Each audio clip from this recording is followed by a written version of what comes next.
একটা ড্যামের মধ্যে আসছি। এখানে ড্যামের থেকে পানি পড়ে পুরা আমাদের এখানে যেটাকে বলে আছে কি পানির ঝর্ণা বলে, এবং ঝর্ণাটা এত সুন্দর আপনাদেরকে না দেখায় থাকতে পারতেছি না।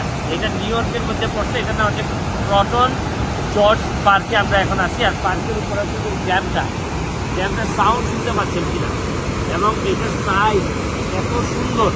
বাংলাদেশে এর সাথে কম্পেয়ার করলে আপনি দেখতে পারেন বাংলাদেশে অনেক সুন্দর জায়গা আছে, কিন্তু এত বেশি মানুষ এবং রক্ষণাবেক্ষণের অভাবে নিচে দাঁড়াই থাকা যায় না।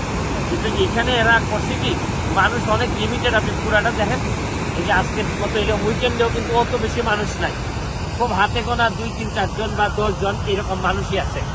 তো এদের জন্য জায়গা বড় হওয়ার কারণে সুবিধা হচ্ছে কি আপনার এরা সব জিনিসের রক্ষণাবেক্ষণ করতে পারে। যাই আসে না কেন আপনি দেখেন এই সুন্দর একটা ড্যাম যে এরা কত সুন্দর বানাইছে।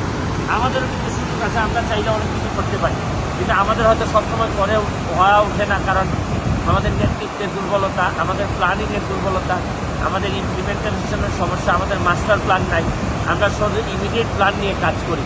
আমরা কিন্তু ধরেন এই যে এই সেন্ট মার্টিনটাকেও যদি আমরা সুন্দরভাবে কাজ করতে পারতাম, তাও কিন্তু আমরা অনেক দূর নিয়ে যেতে পারতাম। এরা সব কিছু মাস্টার প্ল্যানের আওতায়। আমরা যে কবে মাস্টার প্ল্যানে যাব এটাই এখন পর্যন্ত জানি না। তারপরে এইসব কথায় যাব না, আপনাদেরকে এই সাউন্ডটা শোনাইতে চাই। এখানে নিউ ইয়র্কের এই প্রথম এই ড্যাম থেকে এই সাউন্ডটাও সুন্দর, দেখতেও অনেক বেশি সুন্দর। আপনারা এইদিকে দেখতে পারেন একদিকে থেকে গাছ, হয়তো আগামী সপ্তাহ থেকেই গাছের পাতা দেওয়া শুরু করবে, কারণ সামার চলে আসতেছে আস্তে আস্তে। এটার শীতের কারণে এগুলো একদম পাতা শূন্য হয়ে গেছে। পুরা ভিউটাই অনেক বেশি সুন্দর, দেখার মতো। এই জন্য ভাবলাম আপনাদের সাথে একটু শেয়ার করে নিই, একটু দেখাই নতুন ভালো দেখাই।